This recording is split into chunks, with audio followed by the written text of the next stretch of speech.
sur son amour, levons les yeux en haut. Alléluia, rendons gloire, chantons l'hymne de victoire. Nous avons tout lieu de croire que Jésus vient bientôt. Alléluia, rendons gloire, chantons l'hymne de victoire. Nous avons tout lieu de croire que Jésus vient bientôt.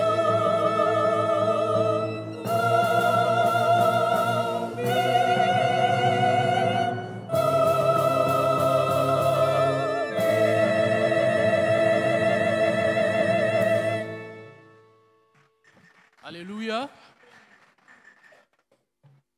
Bien-aimés, avant de porter nos regards dans la loi de l'Éternel, je vous invite à la prière. Dieu Tout-Puissant, rends-nous attentifs par ton Saint-Esprit, afin que nous apprenions par la prédication de ta parole à discerner ta volonté et à conformer notre vie aux enseignements de ton évangile. Opère cette grâce en nous, pour l'amour de Jésus-Christ, ton Fils, notre Seigneur. Amen. Bien-aimés, notre seule et unique lecture Nous la trouvons dans l'Ancien Testament, dans le livre d'Exode, Exode chapitre 20, les versets 1 au verset 21.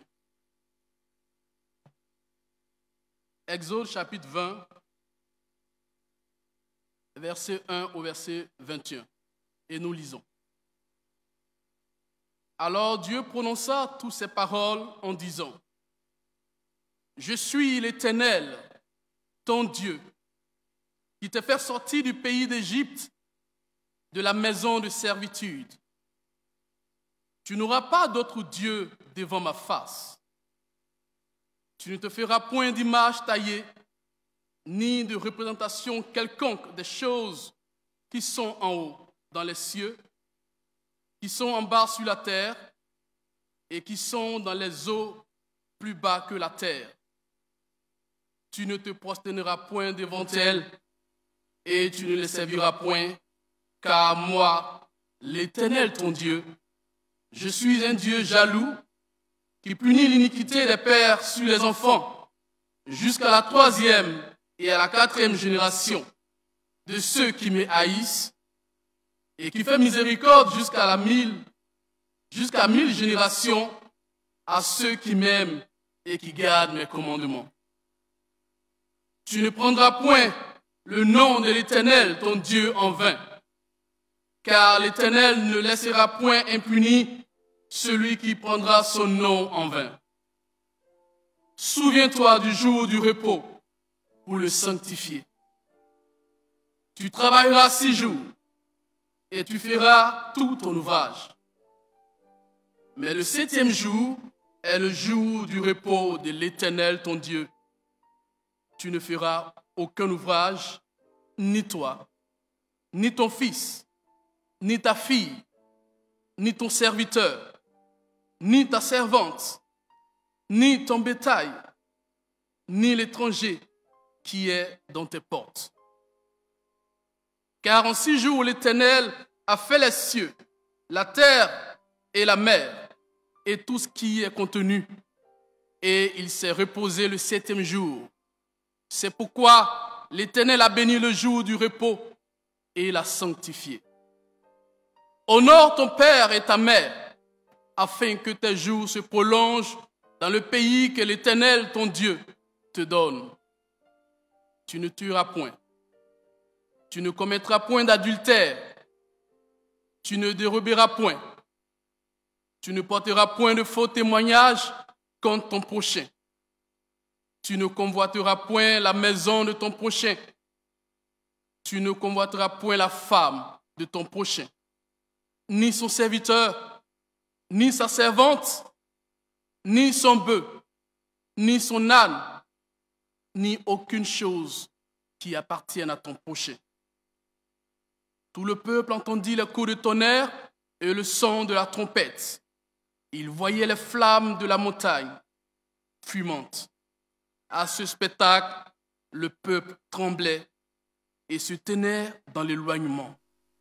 Ils dirent à Moïse: Parle-nous toi-même, et nous t'écouterons. Mais que Dieu ne nous parle point, de peur que nous mourions. Moïse dit au peuple: Ne vous effrayez pas, car c'est pour vous mettre à l'épreuve que Dieu est venu, et c'est pour que vous ayez sa crainte devant les yeux, afin que vous ne péchiez point. Seigneur, à qui irions-nous? Tu as les paroles de la vie éternelle. Amen.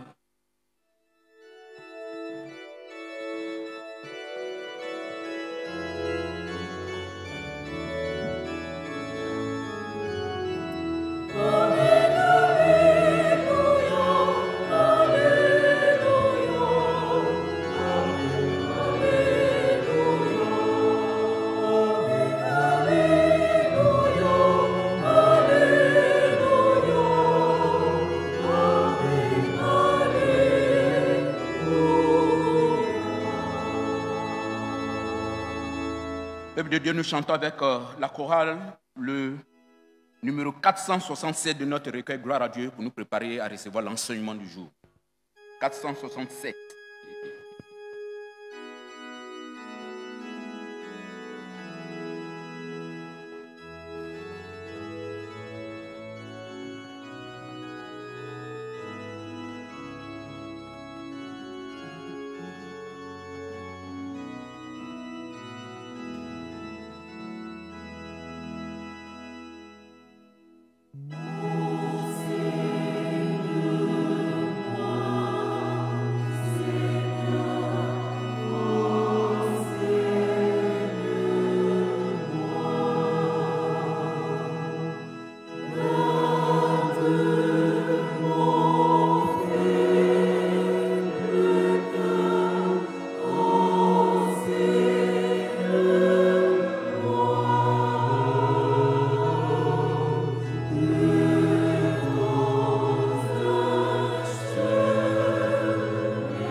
Veuillez vous asseoir, peuple de Dieu, et prions le Seigneur. Seigneur, ce matin, nous sommes à tes pieds. Parce que nous voulons avoir la vie et nous voulons avoir l'abondance. Parce que nous voulons être bénis en abondance. Parce que nous voulons avoir la lumière et être éclairés parfaitement. Parce que nous voulons que nos cœurs changent et qu'ils soient changés complètement. Nous voulons satisfaire tes exigences. Nous voulons t'obéir, Seigneur. Que ta parole, ce matin, nous fasse du bien. Même si elle doit nous égratigner, qu'elle nous fasse du bien. Même si Elle semble amère dans nos bouches, mais qu'elle soit mielleuse dans notre cœur. Même si elle doit ôter quelque chose en nous, que ce soit une chirurgie qui nous fasse du bien à la fin. Merci pour la puissance de ta parole qui écrase l'ennemi adversaire, qui détruit tout ce qui ne te glorifie pas et qui ramène à l'obéissance toute pensée captive, qui libère, qui brise les chaînes et qui chasse Satan, démon et ses affidés. Par la puissance de ton esprit, au nom de Jésus-Christ, Amen. Chers parents, chers frères et sœurs, recevez nos salutations dans le précieux nom de notre Seigneur Jésus-Christ. Que sa grâce et sa paix soient sur vous, Amen. Que sa bénédiction repose sur vous, Amen. À vous tous ceux qui nous suivez via le site du Jubilé, recevez nos salutations et l'expression de notre amour envers vous, parce que vous demeurez toujours attachés à nous, mais mieux attachés au Seigneur, en suivant ce culte et en vous attachant au Seigneur là où vous êtes. Que sa grâce soit sur vous, que sa bénédiction repose en abondance sur vous. Amen. Bien aimé, je voulais rappeler quelque chose, de faire une précision. Je voulais rappeler, la secrétaire l'a dit, peut-être que ça nous a échappé. Et contrairement à ce qui est sur le dépliant, il n'y aura pas deux cultes dimanche prochain, il y aura un seul culte. C'est une erreur qui s'est glissée donc dans la conception du dépliant d'aujourd'hui. Nous voulons également vous exhorter à lire tout ce qu'il y a sur le dépliant, parce que ce sont des informations qui sont utiles. Voilà, pour ne pas que vous soyez peut-être surpris par tout ce qui se passe. En principe, ce qui va se passer dimanche prochain, c'est sur le dépliant. Donc, vous prenez toutes les informations sur le dépliant et puis vous prenez vos dispositions à cet effet. Nous voulons vous rappeler à toutes fins utiles. On n'a pas eu peut-être assez de temps pour communiquer, mais le thème de cette année,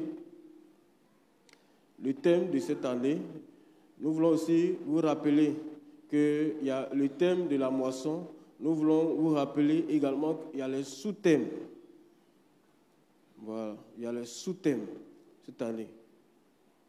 Le thème de cette année, c'est responsabilité et sainteté. Voilà. C'est responsabilité et sainteté. Ça a été décliné en plusieurs sous-thèmes. Et donc, aujourd'hui, nous allons voir donc, le sous-thème en rapport donc, avec le thème général de l'Égypte à Canaan. De l'Égypte à Canaan. Et donc, dans ce processus, nous avons eu plusieurs enseignements et nous continuons. Aujourd'hui, encore, c'est l'enseignement suivant, le décalogue ou la loi. Je voudrais rappeler également qu'une fois dans le mois, il y a un culte enseignement, ou bien il y a un enseignement au cours du culte, une fois dans le mois. Et une fois chaque 3 mois, il y a jeûne et prière communautaire. Une fois chaque 3 mois, une fois les 3 mois, si vous préférez, ou bien chaque trimestre, si vous aimez cette expression, il y a jeûne et prière communautaire. Aujourd'hui, nous allons voir ce que c'est que le décalogue ou la loi. Dans la traversée du désert, Dieu a été obligé de marquer donc un arrêt pour pouvoir mettre les choses en ordre dans sa relation avec le peuple d'Israël qu'il a fait sortir de l'Égypte. Parce que Dieu Dieu a compris, d'ailleurs il en est l'essence, que pour établir de bonnes relations avec quelqu'un, il faut s'accorder. Il faut donc un pacte. Il faut donc une directive, donc qui établissent normalement et qui permettent donc aux uns aux autres de marcher selon ce qu'on a convenu. Parce que dans le désert, il y avait quelques velléités personnalistes qui étaient en train de gagner le peuple de Dieu. Et même quelques velléités de s'affranchir donc de la tutelle de Dieu, de la main de Dieu, de la direction de Dieu. La preuve, à peine la loi donnée, il y a eu le veau d'or. Il y a eu le veau d'or. Donc, Dieu a appelé Moïse sur le mont Sinaï pour lui donner donc des prescriptions pour son peuple. Et ce sont ces prescriptions que nous avons lues tout à l'heure, qui se résument donc en 10 lois ou décalogue.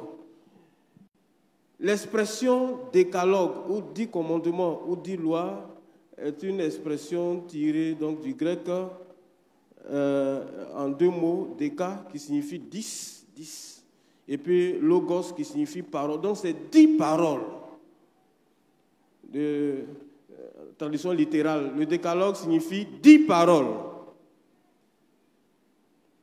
Ou si vous préférez, 10 commandements de Dieu ou bien les 10 lois de Dieu. Le juif était vraiment attaché au décalogue ou à la loi de Dieu. Donc, le juif met en priorité d'abord la loi de Dieu. Le juif obéit donc à trois types de règles ou de lois, à 3 types de règles dans sa vie, dans sa communion avec le Seigneur, ou bien dans son adoration avec Dieu, ou bien dans sa foi. Il y a la loi, il y a les prophètes, et puis la loi, par ordre d'importance, la loi, les écrits et les prophètes. La loi, les écrits et les prophètes. Voici les 3 textes fondamentaux, les 3 types de textes fondamentaux qui régissent la vie donc de l'Israélite ou du Juif de nos jours. Les 10 commandements, comme je le disais, constituent le fondement donc de l'éthique juive. Et par donc développement de l'éthique chrétienne. Avant Saint Augustin, le décalogue n'occupe pas une place centrale dans l'enseignement de l'Église, bien que l'on ne doit pas sous-estimer son rôle effectivement à cette ère.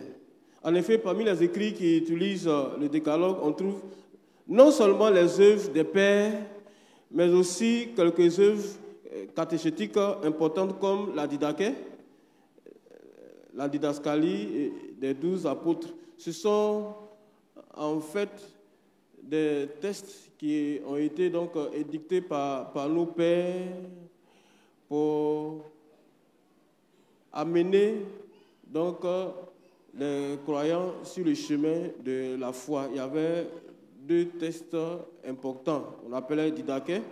Didaché, c'est une expression grecque qui signifie donc enseignement. Et puis la didascalie, donc des 12 apôtres, qui constituaient d'un ensemble de règles par lesquelles les premiers chrétiens devaient conformer, sur lesquels les premiers chrétiens devaient conformer leur vie.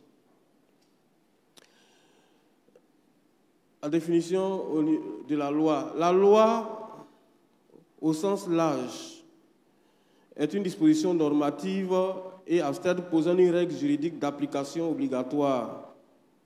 Je vais expliquer, ne vous en faites pas.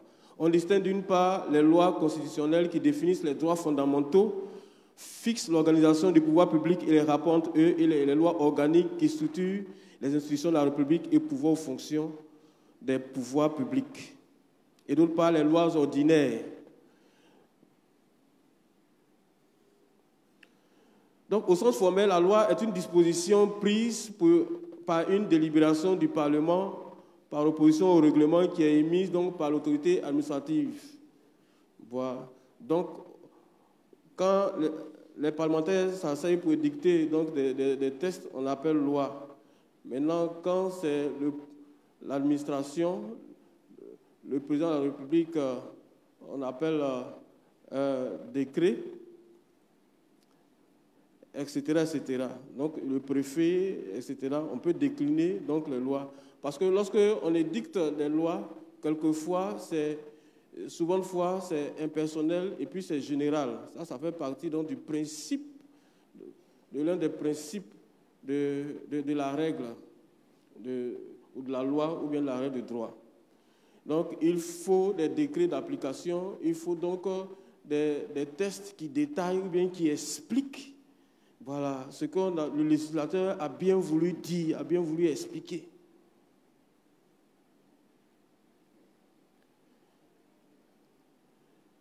Donc,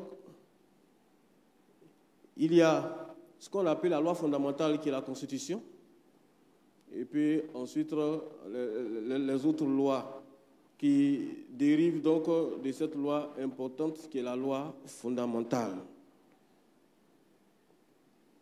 Le but de la loi, c'est de mettre l'ordre dans la société, d'organiser la société pour qu'elle soit beaucoup plus harmonieuse et aboutir donc au bien-être social, moral et même physique de l'individu ou des populations qui vivent donc sur le territoire où la loi est en vigueur.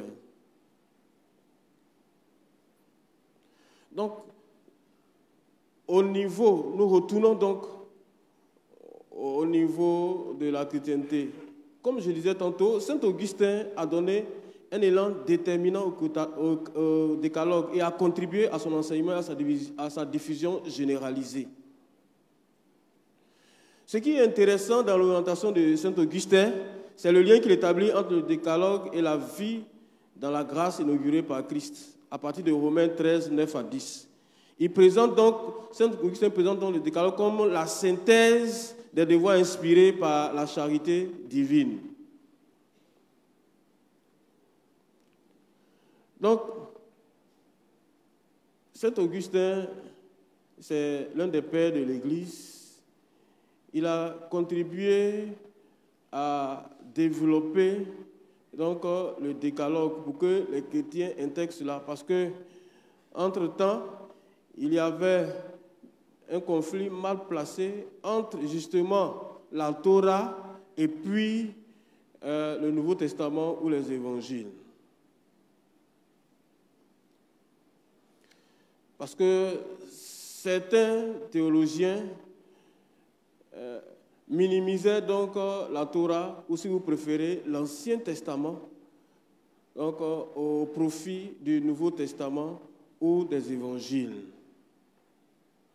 Or, en principe, c'est un débat mal placé ou un débat très déplacé. Dans le texte que nous avons lu, le texte d'Exode chapitre 20, le verset 1 au verset 21, nous voyons que le décalogue est composé de phrases plus ou moins courtes, dont la plupart sur des modes négatifs. Ne fais pas ceci, ne fais pas cela. Et quelques-uns sur le mode positif, fais ceci, fais cela. Pourquoi une telle importance accordée au mode négatif? Peut-être parce que c'est le plus libérateur. Dire ne pas prendre ce chemin, c'est laisser ouvertes toutes les autres. J'explique. Quand quelqu'un te dit ça là, il ne faut pas faire, ça veut dire que tu peux faire tout sauf ça. Or, en réalité, il y a même si tu ne dois pas faire ça, il y a des choses que tu ne dois pas également faire, qu'on n'a pas dit. Voilà. Et c'est le problème de la loi d'une manière générale. Parce que quand la loi dit ne fais pas ça, ça dit que tout ce qui n'est pas défendu est permis. La morale, le légaliste va dire oui, le moraliste va dire non. Donc en réalité, quand on dit ne fais pas ça, ça ouvre la porte à une plus grande liberté. Alors qu'on dit, quand on te dit fais ça, tu as l'obligation de ne faire que cela. C'est ce que signifie l'analyse donc sémantique des 10 commandements ou des 10 lois. Nous allons voir en grande ligne donc les constitutifs donc du décalogue des 10 lois.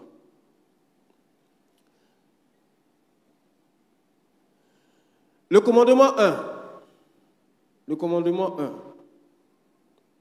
Tu n'auras pas d'autre Dieu devant ma face.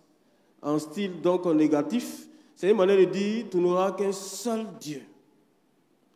Mais ça prend un chemin détourné, c'est-à-dire que pour aller au vrai Dieu, il faut passer par une espèce de négation d'une expérience commune. C'est-à-dire, quand Dieu dit tu n'auras pas d'autre Dieu devant ma face, cela signifie que les autres dieux, tu ne dois pas tourner ta face vers eux. Les autres dieux, tu ne dois pas les placer à côté de Dieu ou plus exactement à côté de toi. Cela signifie que les autres dieux que tu avais, il faut les laisser tomber, il faut les abandonner. Très important. Tu n'auras pas d'autre Dieu devant ma face. Je suis l'Éternel, ton Dieu.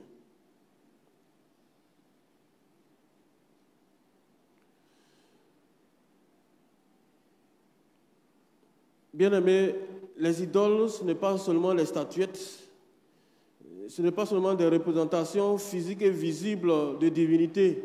C'est tout ce qui a tendance à prendre la première place de Dieu dans nos cœurs et dans notre vie. C'est une idole. Il y a des gens qui ont pour idole le travail. À cause du travail, ils ont oublié Dieu. À cause du travail, ils négligent Dieu. À cause du travail, leur communion avec le Seigneur a fait naufrage. C'est une idole.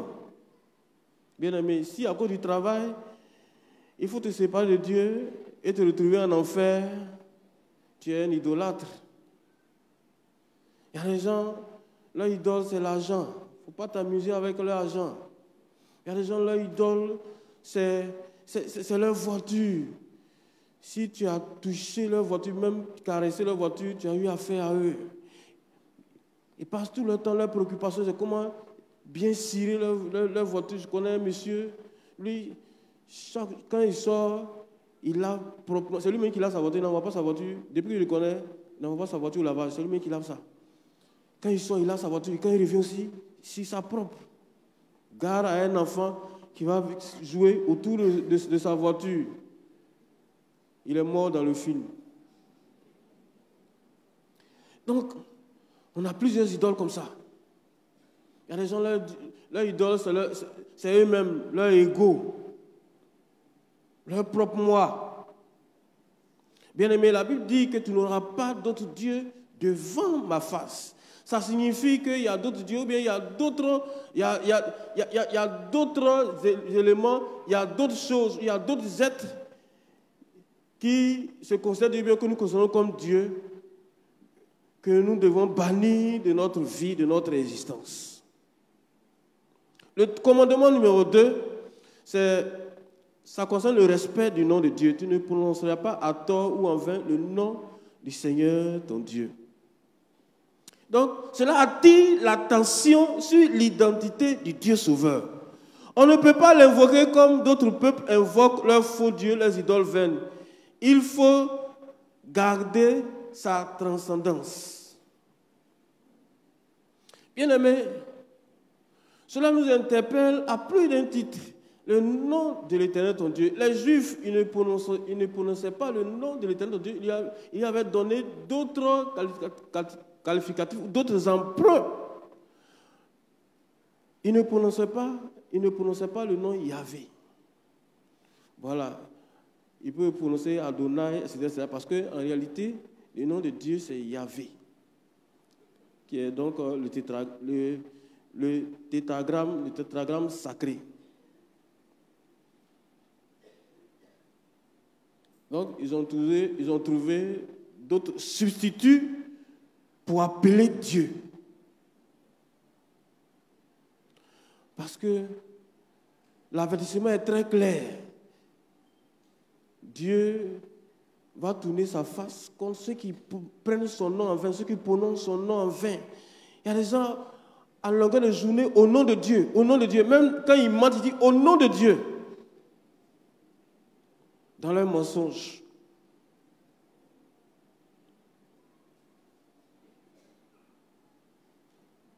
Il faut que nous sanctifions le nom de Dieu.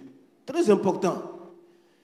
Il ne faut pas que le nom de Dieu devienne chewing-gum dans notre bouche. Ce n'est pas bon, bien-aimé.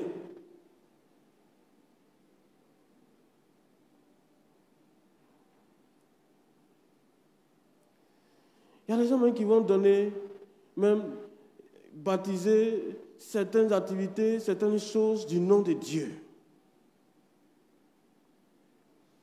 Maki Elohim. Entrepris Yahvé.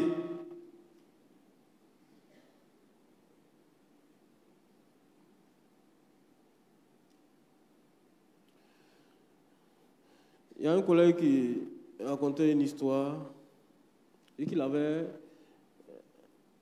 quand il était à Nyama, il y avait deux voisins, ils étaient tellement en rivalité, ils ne se parlaient pas.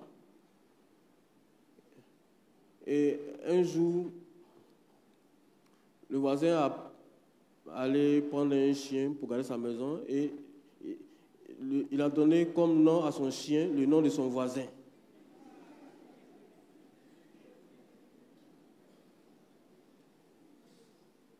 Palam.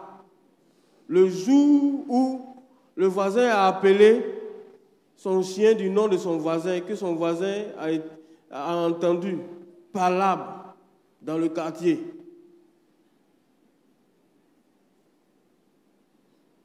On demande, on va s'enquérir des nouvelles. Le voisin dit, mais il a osé donner mon nom à son chien. Donc il me compare à son chien.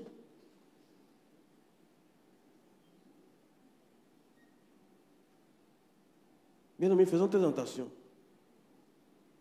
Au nom de Dieu.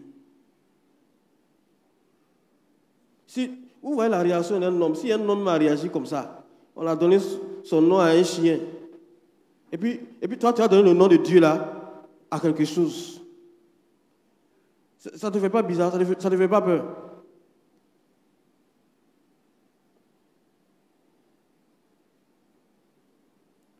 Il faut que nous sanctifions le nom Yahweh, le nom d'Adonai, le nom Adonai et tous les autres noms substituts. C'est très important. Bien aimé, la crainte de Dieu ne réside pas seulement dans la perspective de nous voir être jetés en enfer. Mais c'est aussi le fait de sanctifier son nom, de prononcer son nom avec déférence, avec crainte, avec respect et avec honneur.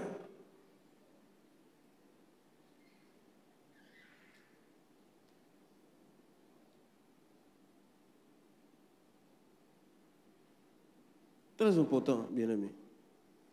Le nom de Dieu. Les commandements 3 et 4 sont beaucoup plus directs et contraignants. Donc, ils sont à la jointure des deux tablettes. Je vais expliquer tout à l'heure. Il s'agit donc de l'observance du jour de sabbat et du fait d'honorer ses parents. C'est très important, bien-aimé. Vous pouvez poser la question de savoir, mais le sabbat c'est samedi, pourquoi nous, on fait notre sabbat c'est dimanche? Il y a explication. Mais il faut observer le jour du repos du Seigneur. Il faut l'observer, même si le monde a évolué, même si les gens de plus en plus travaillent le dimanche, ou bien imposent le travail le dimanche. Parce que ça va venir ici.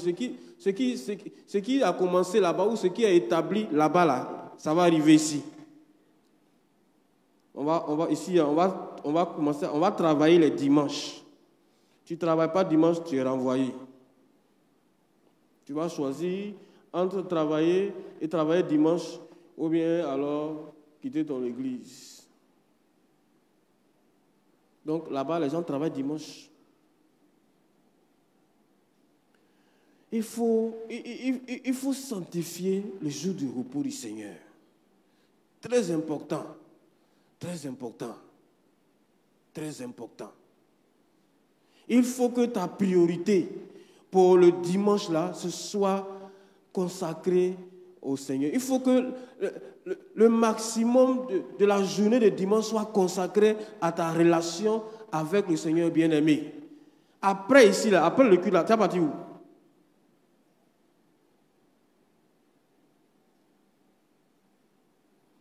Si le culte dure que c'est intéressant, disons gloire à Dieu. Il y a des cultes qui durent, ce n'est pas intéressant. Bon, on peut se plaindre. Parce qu'il y a des cultes qui durent pour rien. Ou bien pour les détails. Généralement, si le culte dure ici, là, c'est à cause d'annonces. Faites chronométrer les annonces. Vous allez vous rendre compte que les annonces sont plus longues que les prédications. Ça, ce n'est pas normal. Nous essayons de corriger cela, mais on ne peut pas faire plus qu'on ne doit. S'il y a 20 personnes qui ont demandé de prier l'action de grâce, on va prier pour les 20 personnes. Même si ça doit prendre 1 heure de temps. Donc, ne nous accusez pas. Vous êtes prêts à nous accuser. Quand j'ai évoqué le sujet là, ne nous accusez pas. Voilà, nous sommes tous comptables de cette situation. Nous essayons, nous à notre niveau, de réduire au maximum le temps. C'est pourquoi on fait les réunions préparatoires de culte pour donner un temps à tous ceux qui interviennent. Mais je vous avertis, aujourd'hui c'est un enseignement. Donc si j'ai fait 1 heure de temps, ne dis pas que j'ai duré.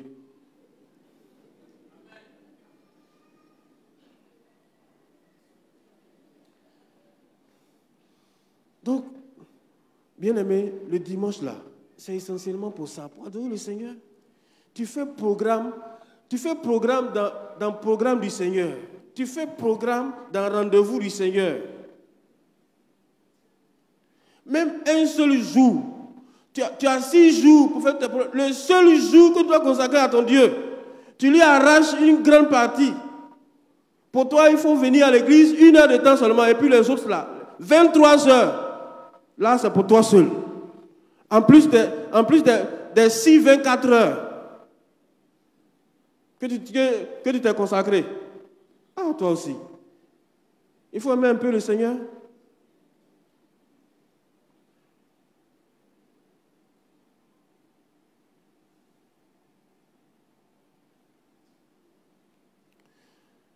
C'est vrai, le jour du Seigneur, c'est un jour de repos. Mais c'est d'abord pour le Seigneur. Et ensuite, le peu de temps, tu as fait lessive, tu as préparé sauce graine, tout ça là, après. Il y a des gens, c'est dimanche, ils ne préparent sauce graine. Donc, ils viennent toujours en retard, surtout au village là. J'ai fait mon stage dans un village. Or, le village, c'est dimanche, les gens préparent sauce graine. Sauce graine, c'est la sauce préférée. Donc, c'est dimanche, ils préparent. Ils viennent tous les jours en retard à cause de préparer sauce graine. La sauce graine, ça ne cuit pas vite, hein. Les mamans connaissent, ou bien, c'est vrai ou bien c'est faux? Ah. Ils viennent toujours en retard à cause de sauce graine. Si tu ne manges pas sauce graine, dimanche, ça fait quoi? Si tu ne laves pas les cils, dimanche, ça fait quoi?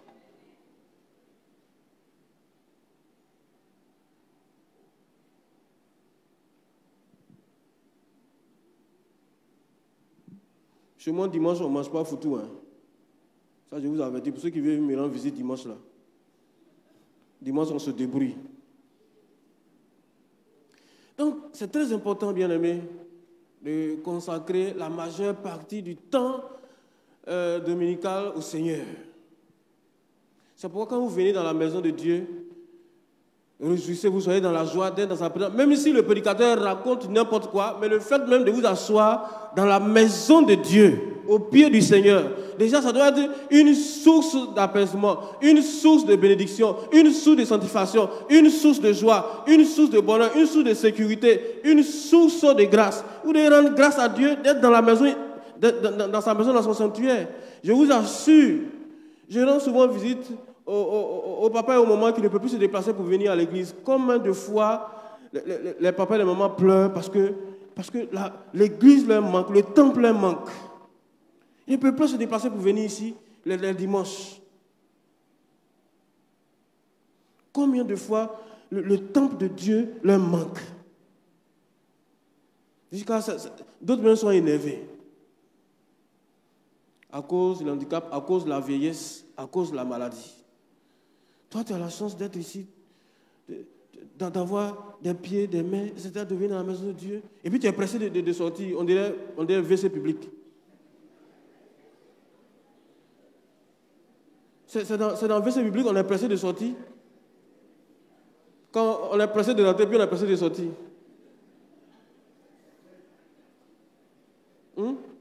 Ou bien, excusez-moi l'expression, Dieu a chié ici. Tu es toujours pressé de sortir de la maison de Dieu.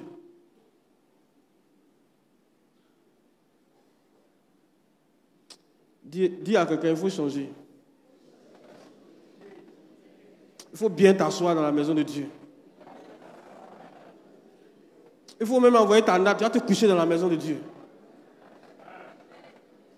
David avait envié les Lévites qui servaient dans la maison de Dieu. Il dit, pour vous est bien haut, si je pouvais demeurer tous les jours dans la maison de l'Éternel, mon Dieu. David enviait les Lévites. Parce qu'ils étaient tous les jours dans la maison de l'Éternel Dieu. Il dit, si je pouvais habiter tous les jours dans sa maison. Vous n'avez pas lu ça dans le Somme? Vous pensez que David n'avait pas maison pour dormir? Ou bien il y a un matelas mousse bleue dans le temple? C'est parce qu'il sait que dans la maison de Dieu, il y a d'abord la présence de Dieu. Et qui dit présence de Dieu, dit donc bénédiction de Dieu. Parce que tu peux rentrer dans la présence de Dieu et puis sortir comme ça.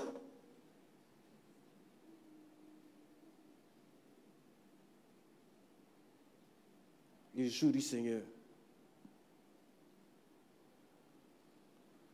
Ensuite, honorer ses parents.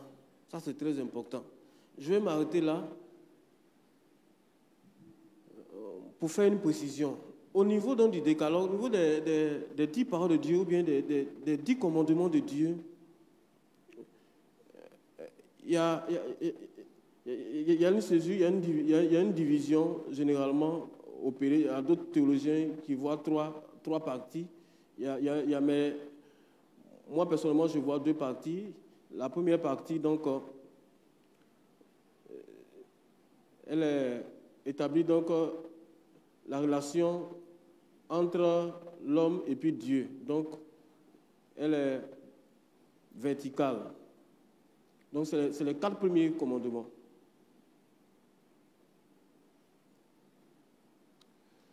C'est les 4 premiers commandements. Et puis ensuite, les 6 autres commandements établissent les relations entre l'homme et puis l'homme, donc de manière horizontale. C'est très important. Dieu a voulu, c'est vrai, que l'homme soit en communion avec lui, mais il a aussi voulu que l'homme soit en harmonie avec son prochain, en bonne relation avec son prochain. C'est pourquoi personne ne peut être en paix avec Dieu s'il est en guerre contre son frère. C'est pourquoi personne ne peut aimer Dieu, ne peut dire qu'il aime Dieu s'il n'aime pas son frère. Nous allons venir tout à l'heure dans le sommet donc, de la loi.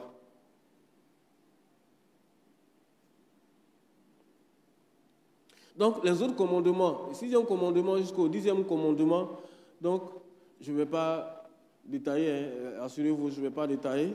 Je vais aller à l'essentiel parce qu'il y a des choses très intéressantes à voir devant là-bas.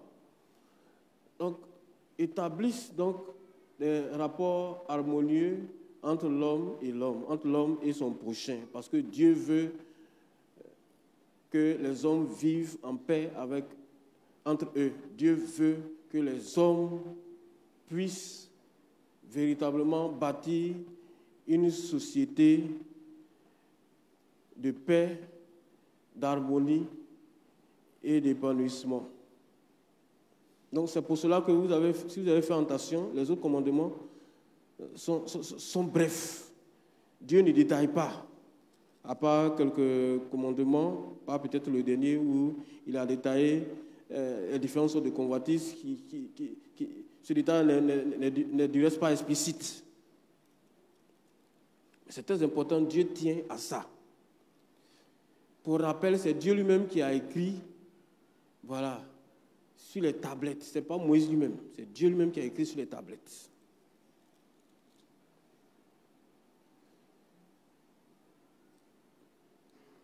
Donc, bien aimés, les 10 commandements ne se discutent pas.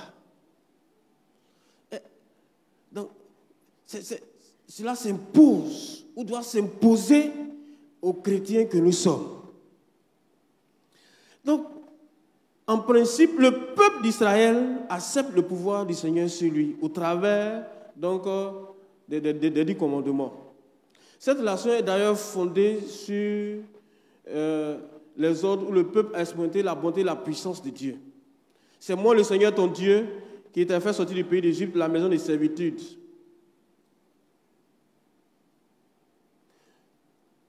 Mais le sujet des 10 commandements ou de la loi de Dieu soulève plusieurs problèmes ou soulève une série de problématiques.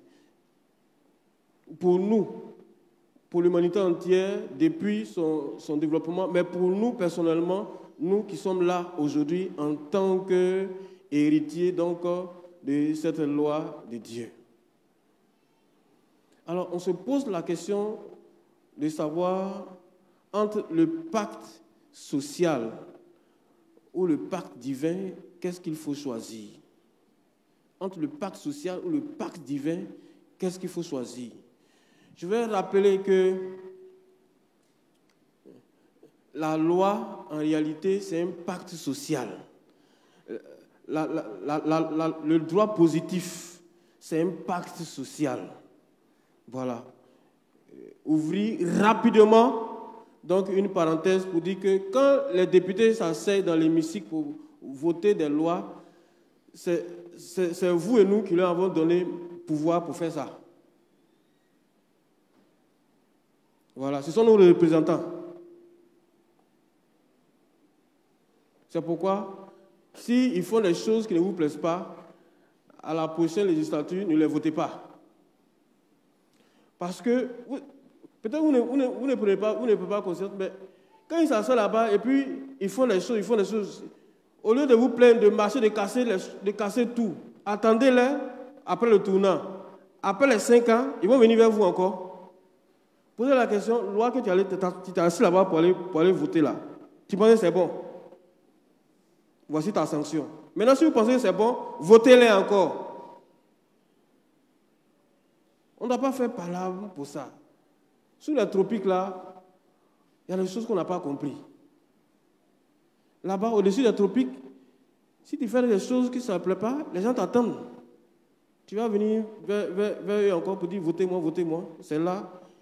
Ils vont te dire que le pouvoir, là, ça leur appartient. Que tu n'étais qu'un mandataire. Tu es allé mal utiliser le pouvoir, ils vont t'arracher pour donner ça à quelqu'un d'autre. On n'a pas besoin de faire par là pour ça. Dites amen avec moi. On n'a pas besoin de faire la guerre pour ça.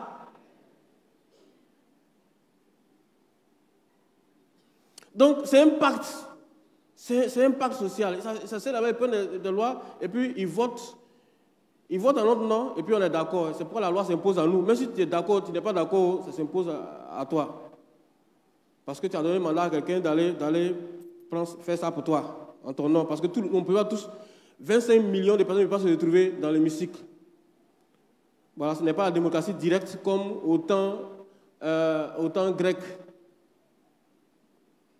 Je ne vais pas entrer dans les détails. Donc, la question se pose de savoir, entre le pacte social et le pacte divin, qu'est-ce qu'il faut choisir? Entre la démocratie et puis la théocratie, qu'est-ce qu'il faut choisir?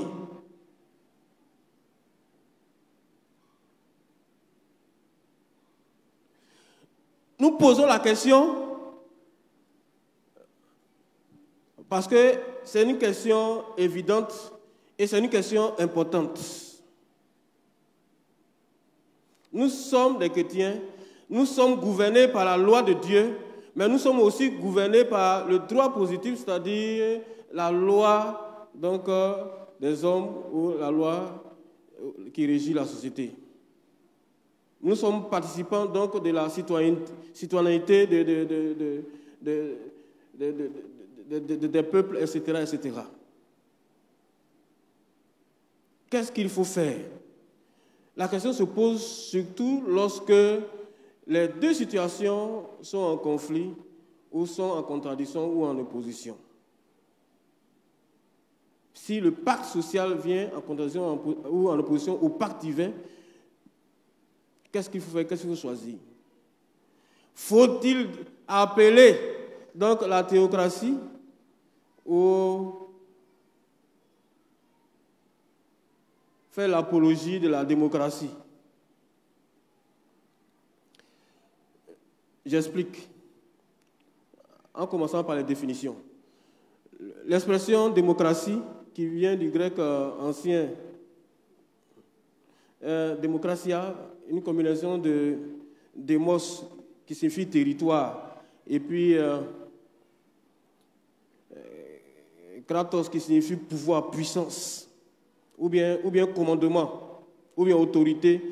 Donc le terme démocratie désigne souvent un régime politique dans lequel les citoyens ont justement le pouvoir. Elle peut aussi désigner ou qualifier plus largement une forme de société, une forme de gouvernance de toute organisation ou encore un système de valeurs.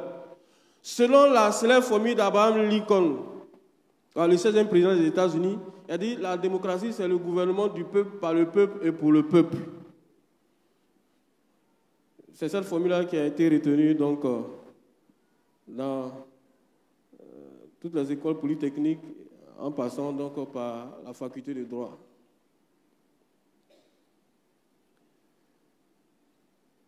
Donc, c'est ça la démocratie. La Ve République française l'a intégré comme principe fondateur donc, de sa souveraineté, de la souveraineté donc, au niveau de la République française. Et puis nous aussi, comme nous sommes leurs enfants, nous avons épousé dans une large mesure, adopté dans une large mesure leur législation. Non seulement en ce qui concerne le droit civil, mais également le droit constitutionnel et le droit administratif, etc., etc. Je ne vais pas vous embrouiller avec le droit. La théocratie, c'est un gouvernement où le titulaire est divin. Le terme théocratie, théocratia, est formé de deux mots, c'est le mot grec théos qui signifie Dieu et puis kratos qui signifie donc pouvoir. Donc, c'est une forme de gouvernement dans lequel le pouvoir, considéré comme émanant de Dieu, est exercé par ceux qui sont investis de l'autorité religieuse ou par un souverain considéré comme le représentant de Dieu sur la terre ou comme Dieu incarné. Donc la théocratie est une forme de légitimation du pouvoir. Quand on parle de théocratie, ne voyez pas seulement du côté chrétien, même les païens ont adopté la théocratie. Par exemple, la monarchie pharaonique est de type théocratique. Ne vous laissez pas endormir par ces expressions. C'est-à-dire, Pharaon se considérait comme Dieu.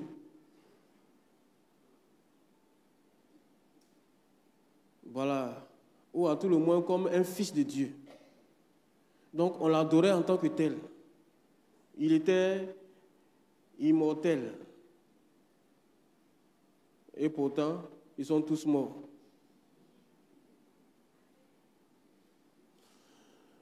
Donc, c'est ça la théocratie sous sa pire forme. Sous sa meilleure forme, donc, c'est le fait de considérer que Dieu est non seulement le législateur, mais il est l'exécutif. Et il est tout. Et d'une manière générale, c'est de considérer comme celui que Dieu a oint, celui que Dieu a investi cette autorité-là, comme le représentant de Dieu sur la terre. Et donc, à ce titre, lorsqu'on le voit, on voit Dieu. Lorsqu'il parle, c'est en principe au nom de Dieu. C'est l'exemple type de Moïse. Quand Moïse ouvre la bouche et puis il parle, c'est que c'est Dieu qui lui a dit, va parler. Donc, il n'était rien, en réalité. Dans les mois qui suivent, nous allons voir le leadership mosaïque. Nous allons développer en profondeur donc, un des aspects importants du leadership mosaïque. Mais pour l'essentiel en ce qui concerne donc, le pouvoir théocratique, c'est que Dieu était le roi d'Israël. Il était le Dieu d'Israël. Il était le Seigneur d'Israël. Il était le législateur d'Israël. Il était l'ordonnateur d'Israël. Il était le pourvoyeur d'Israël. Il était tout pour Israël. C'est pourquoi, quand les gens sont arrivés à Canaan, quand ils ont bu le lait, quand ils ont lapé le miel, ils étaient contents, ils sont assis. Ils ont commencé à se reposer, ils étaient à l'aise. Ils ont dit à comment on l'appelle, à Samuel, nous là, il faut prendre un parmi nous comme chef, il sera notre roi. Affaire de Dieu là, c'est bon comme ça. Les Lévites, les sacrificateurs, ils n'ont qu'à gérer ça. Nous, on veut un roi qui marche devant nous. Ça avait déjà commencé, comme je le disais tantôt dans mon introduction, ça avait déjà commencé dans le désert, où les gens ont fait le veau d'or.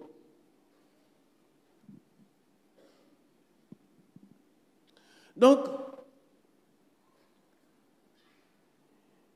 ils n'ont plus voulu de Dieu, ils se sont plaints, et Dieu a dit donc à son serviteur, laisse-les.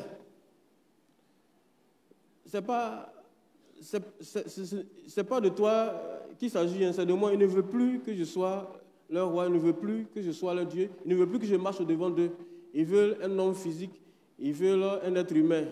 Je vais leur donner un roi, mais ça va leur sortir par les narines, comme la caille. Ça va sortir par les narines, par les yeux, par les oreilles. Et Dieu aussi a mis sur les yeux, comme on le dit en Côte d'Ivoire ici. Après, il dit, Saül là, c'est un dictateur. On souffre. Il est mauvais, il est méchant. C'est quel roi ça? C'est ce que vous avez demandé, non? C'est pourquoi, bien aimé, faisons attention.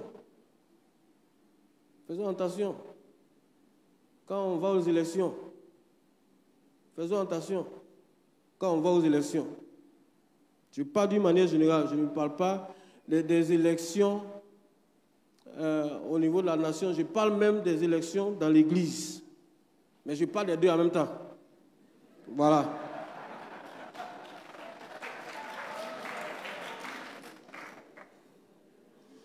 Dieu nous bénisse, amen. Amen. Prions, laissons Dieu nous gouverner, nous diriger, nous inspirer. Donc, les gens ont rejeté donc, le système théocratique que Dieu voulait instituer pour le bonheur des hommes. Et ils ont commencé à mettre en place donc, un système monarchique. Et puis ensuite, avec le développement, on aura donc le système démocratique.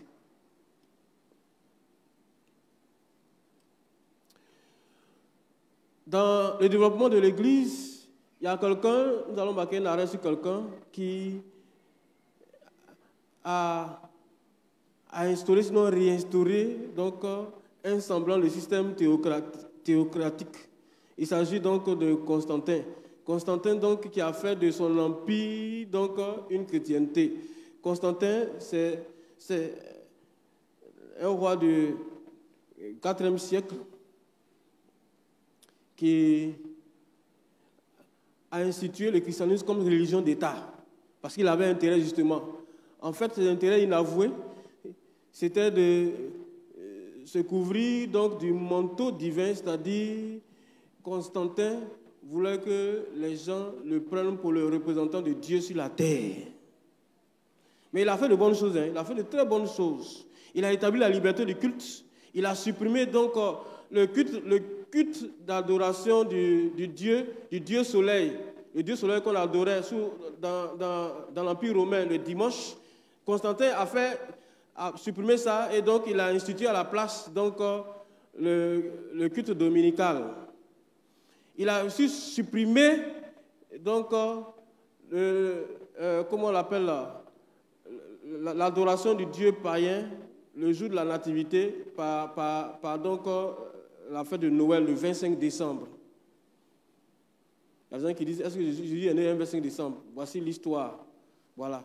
Le 25 décembre était consacré donc à l'adoration d'une divinité. Et donc, ils ont été obligés de remplacer donc, cette divinité par la nativité, c'est-à-dire la naissance de Christ. Ce qui fait que nous, on célèbre donc à Noël le 25 décembre.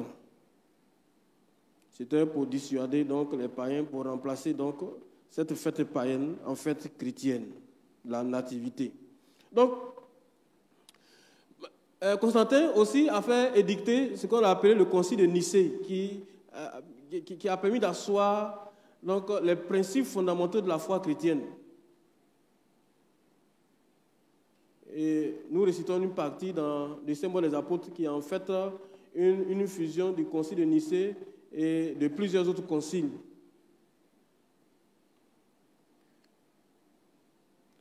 Donc, il a aussi institué une loi qui vise à punir tous les cas d'adultère. Et il a fait supprimer la loi d'Auguste, de l'empereur Auguste sur le célibat. Constantin a imposé donc le culte dominical, comme je le disais, et puis il a autorisé l'affranchissement des esclaves. Il a fait de bonnes choses, hein. Il était vraiment inspiré par Dieu. Enfin, sur certains points. Donc, il a promulgué une loi contre la prostitution. Et puis, il a promulgué une autre loi en faveur de l'humanisation des prisons.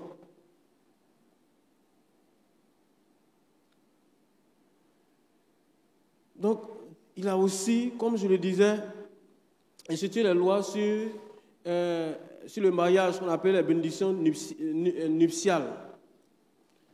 Il en a fait même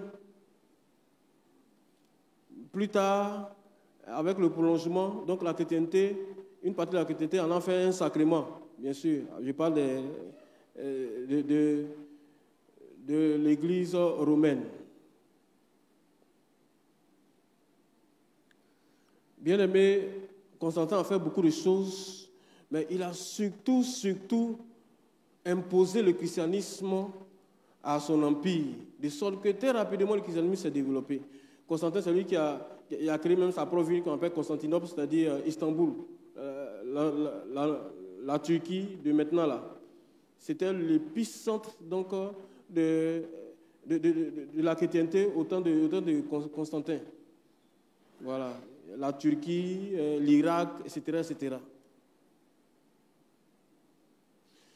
Donc, bien aimé, après, il y a eu le développement, les gens se sont levés donc, contre cette forme de théocratie parce que c'était au profit surtout de Constantin. Et puis, il y a eu le développement donc, de la société humaine. Et puis, les gens ont abouti finalement à la Révolution française de 1789. Je vous ai parlé de ça la dernière fois. Mais ce sur quoi je voudrais insister aujourd'hui, c'est le slogan de cette Révolution française. Voici leur slogan. Ils ont dit, ou bien ils scandaient, ni roi, ni Dieu. Voilà le slogan de la Révolution française de 1789. Ni roi, ni Dieu. Et cela aboutit donc à la laïcisation de la vie en société, avec ce que nous connaissons aujourd'hui comme système démocratique, etc., etc.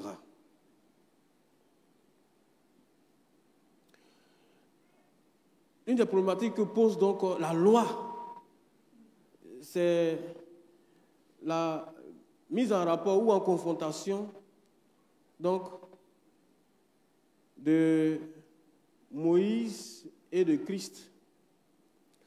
Parce que c'est un théologien, malheureusement, comme je le disais un peu plus haut, on fait la distinction entre Moïse et Christ, ou entre la loi de Moïse et la loi et la foi, si vous préférez. Il y a eu un faux débat au niveau donc du salut par la foi et puis du salut par les œuvres. En réalité, voici ce que Paul a dit et que les gens ne veulent pas souligner en ce qui concerne donc la loi mosaïque et puis la loi christique ou la foi.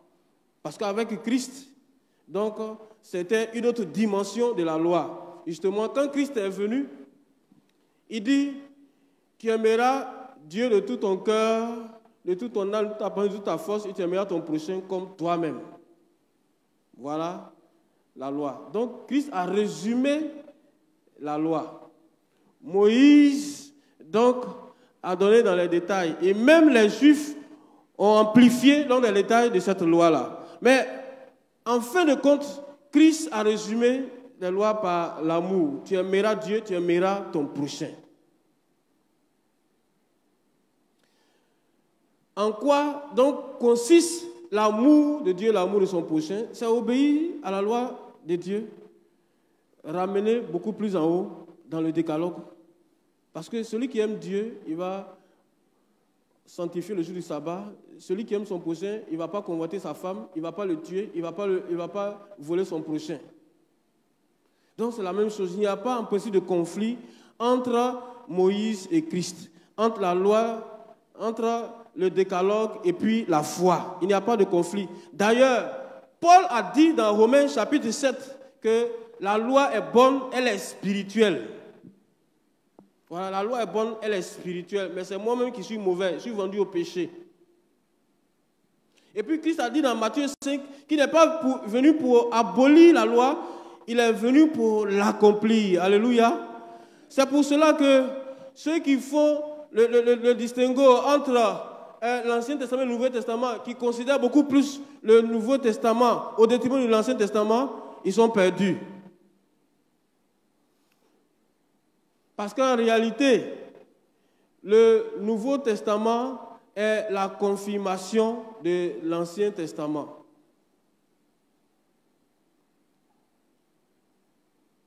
Ou bien, si vous préférez, c'est la finition de l'Ancien Testament.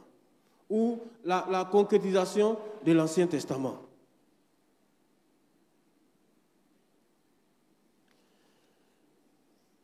Bien-aimés, ce matin, si je vous ai entraîné dans les dédales de la loi et du droit, etc., c'est pour nous faire comprendre quelque chose de fondamental et d'essentiel. C'est que la parole de Dieu, puisque le décalogue, c'est 10 paroles, la parole de Dieu que je tiens ici. Cette parole que je tiens ici, là, elle est immuable, elle est immutable et elle est éternelle.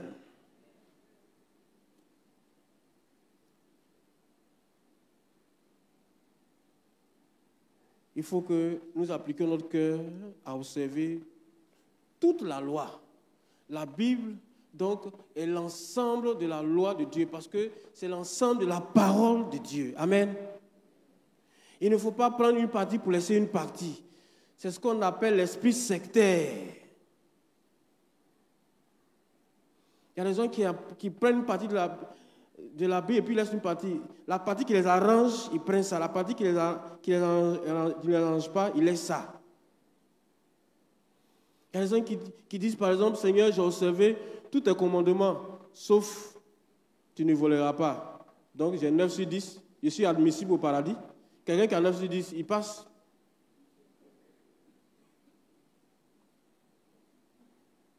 Il y a des gens qui font ce raisonnement-là, même si ce n'est pas comme ça ils raisonnent, mais ils disent à Dieu, Seigneur, je fais les efforts.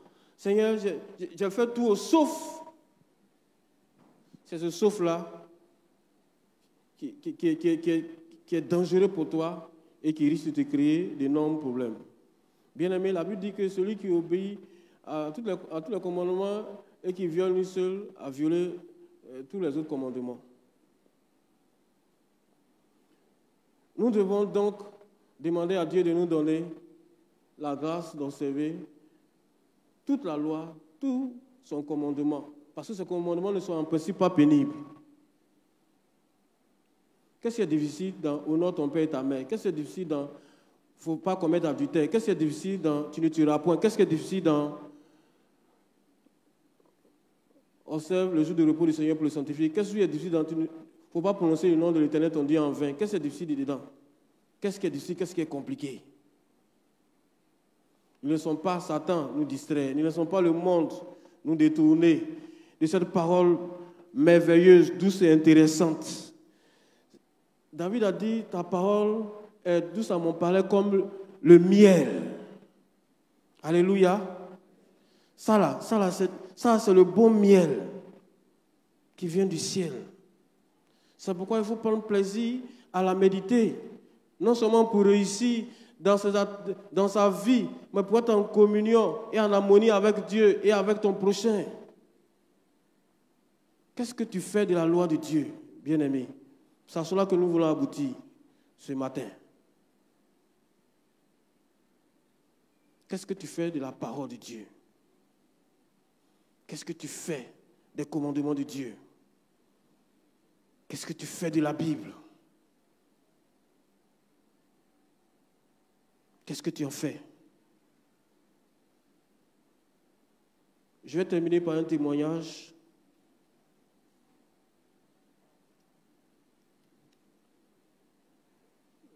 Dans un pays asiatique, je vais taire le nom, il est interdit de posséder la Bible et même de lire la Bible. Donc, c'est clandestinement que la Bible rentre là-bas. Et quand on attrape, toi qu'on attrape, tu es mort en même temps. Les gens te brûlent avec la Bible. Donc, il y a quelqu'un là-bas qui rendait ce témoignage. Il dit, un jour, ils ont reçu une Bible. Un jour, ils ont reçu une Bible. Il y a un missionnaire qui a risqué sa vie pour leur apporter une Bible. Quand les chrétiens ont vu la Bible, c'était la joie, c'était la liesse. Et qu'est-ce qu'ils ont fait? Ils ont déchiré donc toutes les pages de la Bible. Donc, chacun est parti à la maison avec une feuille de la Bible. Chacun est parti. Donc, quand tu finis de lire pour toi, tu changes ta feuille avec l'autre. Tu changes ta feuille avec l'autre. Tu changes ta feuille avec l'autre. C'est comme ça qu'ils font pour lire la Bible. Toi, tu as ta Bible. Tu as même 10 versions. Qu'est-ce que tu en fais? Il va arriver un temps où ce qui leur arrive là-bas arrivera ici.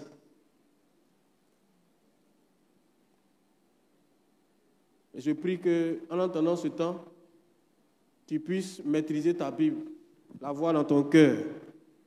Si tu n'as plus la Bible dans ta main, il faut la voir dans ton cœur. Pour avoir dans son cœur, il faut la voir d'abord dans sa main, dans sa tête, et puis ensuite dans son cœur. Que Dieu te bénisse et qu'il te remplisse de sa parole, de sa loi. Amen.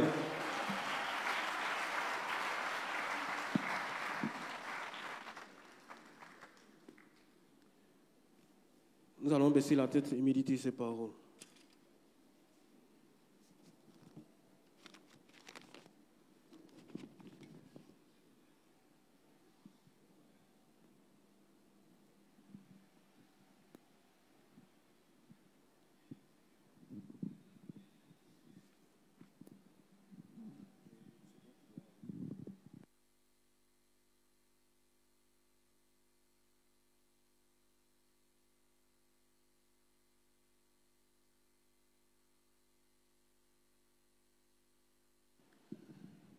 Bien-aimé, tu vas prier le Seigneur.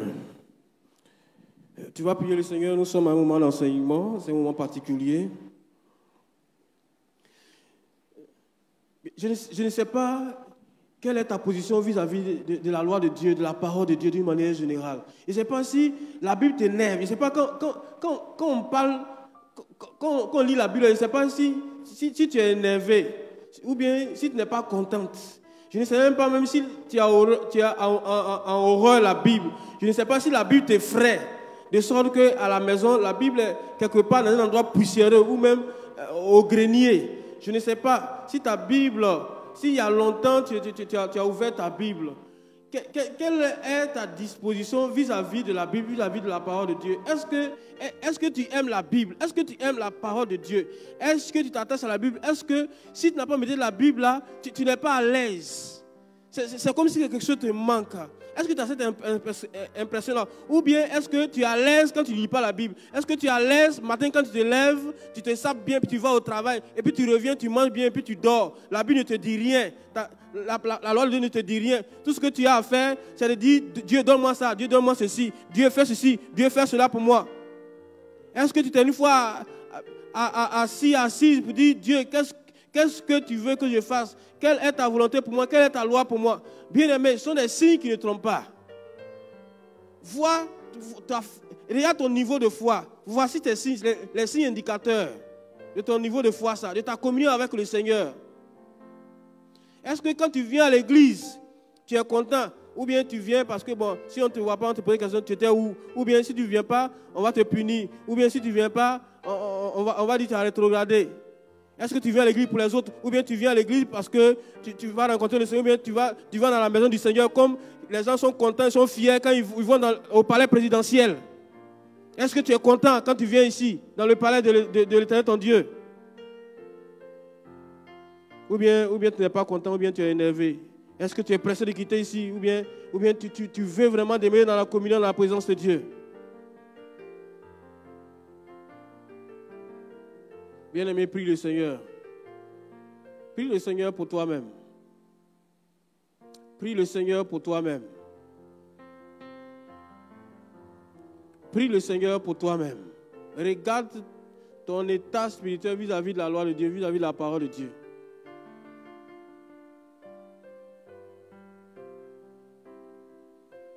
Est-ce que tu as observé 99% de la loi de Dieu, et puis les 1% là, Seigneur, pardon, 1% là, il faut me faire grâce. Est-ce que tu as fait l'effort, ou tu es en train de faire l'effort de faire les 100%, d'obéir aux 100% de la loi de Dieu? Tout est dans l'intention. Tout est dans l'intention, bien-aimé. Tout est dans l'intention. Prie le Seigneur pour toi-même. Prie le Seigneur pour toi-même. Nous avons dit, je n'ai même pas dit cela, mais habituellement, le mois d'août, c'est le mois des vacances. Le temple est parsemé. Je ne sais pas si les gens ont quitté le pays ou bien ont quitté la ville. Mais est-ce que toi-même tu n'es pas tenté de ne pas venir à l'église dans ce mois d'août-là, de rester à la maison et de faire autre chose le jour du Seigneur?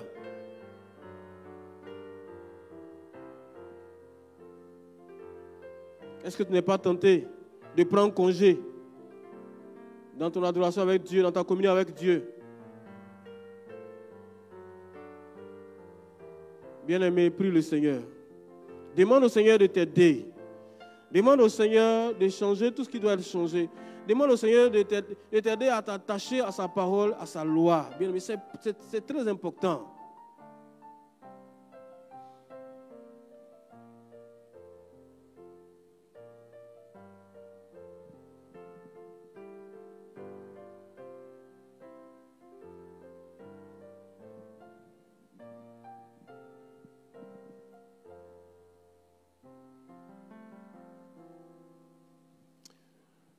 Bien-aimés, prions le Seigneur.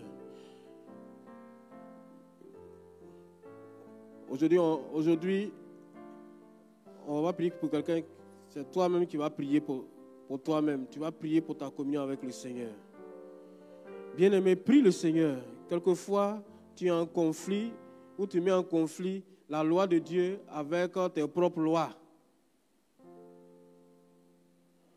Et cela se traduit par cette expression. Dieu a dit ça, mais. Ce mais-là, c'est ce que toi-même tu ajoutes, ou bien c'est ce que toi-même tu conçois, ou bien c'est ce que toi-même tu mets en lieu et place de la loi de Dieu, ou bien alors c'est ce que toi-même tu positionnes au détriment de la loi de Dieu. Quand tu dis Dieu a dit, tu dis mais. J'ai tes propres lois.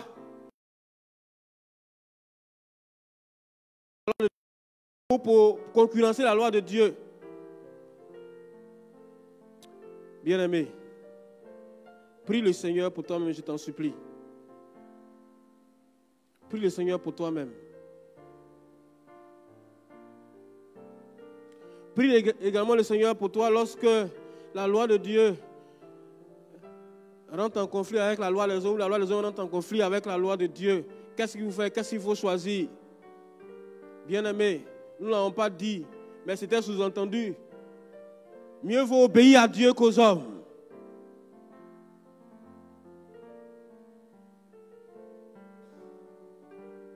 Si la loi des hommes dit qu'il faut être homosexuel, tu sais quelle réponse donner. Si la loi des hommes dit qu'il faut renverser l'ordre établi par Dieu, c'est la femme maintenant qui est le chef de l'homme. Tu sais la réponse que tu dois donner.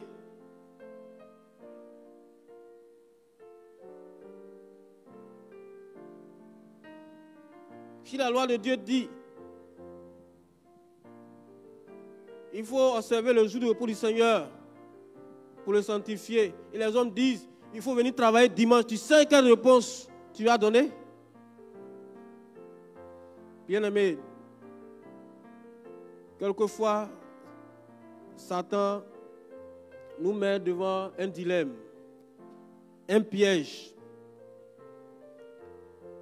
Le temps de la persécution ouverte n'est pas encore arrivé, mais la persécution sournoise, elle est là. Quand tu dois choisir entre Dieu et les hommes, quand tu dois choisir entre la loi de Dieu et la loi des hommes, quand tu dois choisir entre la vie morale de la société et la vie vertueuse en Christ, tu sais quel choix tu dois opérer. Mais souvent, ce n'est pas facile. Demande à Dieu de t'aider. Demande à Dieu de te soutenir, bien-aimé.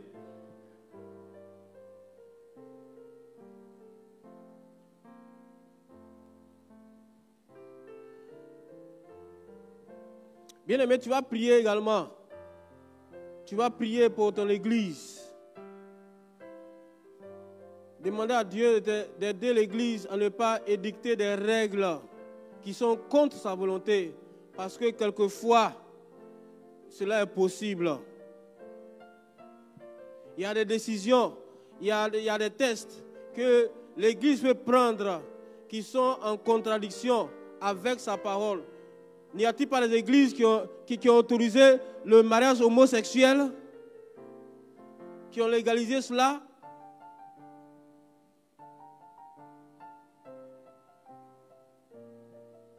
Prie le Seigneur pour que Dieu préserve son église de telles déviations et de telles abominations. Prions ensemble le Seigneur pour notre église. Prions pour l'église méthodiste unie, Côte d'Ivoire. Prions notre Dieu d'aider l'église à asseoir une église forte sur des bases saines et saintes, sur des bases justes, mais surtout spirituelles, inspirées par le Saint-Esprit. Prions l'église, prions le Seigneur pour l'église, pour le choix de nos responsables, fondés donc sur des tests qui sont objectifs. Prions le Seigneur pour qu'il nous éclaire dans le choix de nos responsables au niveau de la société. Prions le Seigneur bien-aimé.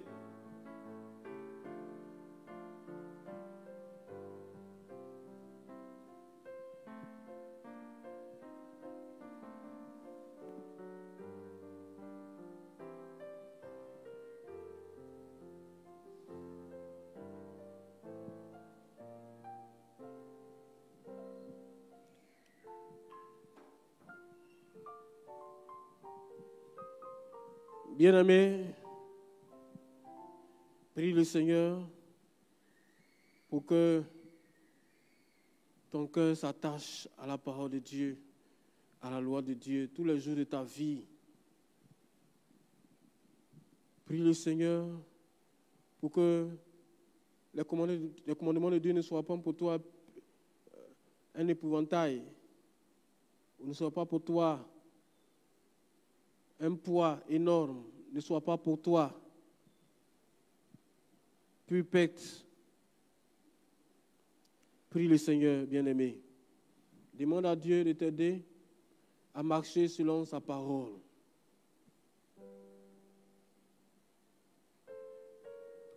Car la Bible déclare, heureux celui qui ne marche pas selon les conseils des méchants, qui ne s'arrête pas sur la voie des pécheurs, qui ne s'assied pas en compagnie des moqueurs, mais qui trouve son plaisir dans la loi de l'Éternel et qui la médite nuit et jour. Il est comme un arbre planté près d'un courant d'eau, dont les feuillages sont toujours verdoyants. Tout ce qu'il fait lui réussit. Il n'en est pas ainsi du méchant, qui est comme la paille que le vent dissipe. Bien-aimé, prie le Seigneur pour que tu t'attaches à la parole authentique de Dieu. Et que la parole de Dieu qui est esprit et vie, puissance et vérité puisse te visiter chaque jour. Parce que la parole de Dieu ne peut pas retourner à lui sans avoir accompli ses effets. Prie le Seigneur pour que chaque fois que tu écoutes la parole de Dieu, chaque fois que tu lis la Bible, la puissance de Dieu continue dans sa parole, te transforme, t'enrichisse et te bénisse.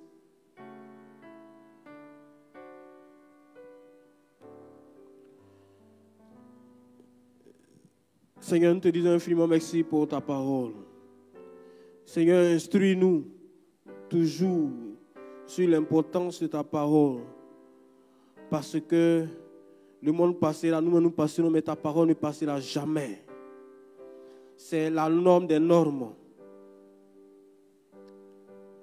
C'est la règle des règles. C'est la loi des lois. C'est la constitution des constitutions. Seigneur, que ta parole reste gravée dans nos cœurs et que nos vies soient transformées, que nos communautés soient transformées, que nos sociétés soient transformées, que le monde entier soit transformé par la puissance de ta parole qui se manifeste en nous et qui rayonne autour de nous. Au nom de Jésus-Christ. Amen. Notre Père qui es aux cieux, que ton nom soit sanctifié, que ton règne vienne, que ta volonté soit faite sur la terre comme au ciel.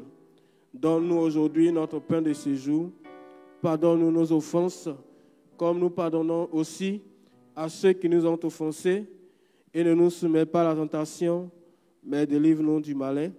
Car c'est à toi qu'appartiennent le règne, la puissance et la gloire pour les siècles des siècles. Amen. Dieu vous bénisse. Amen.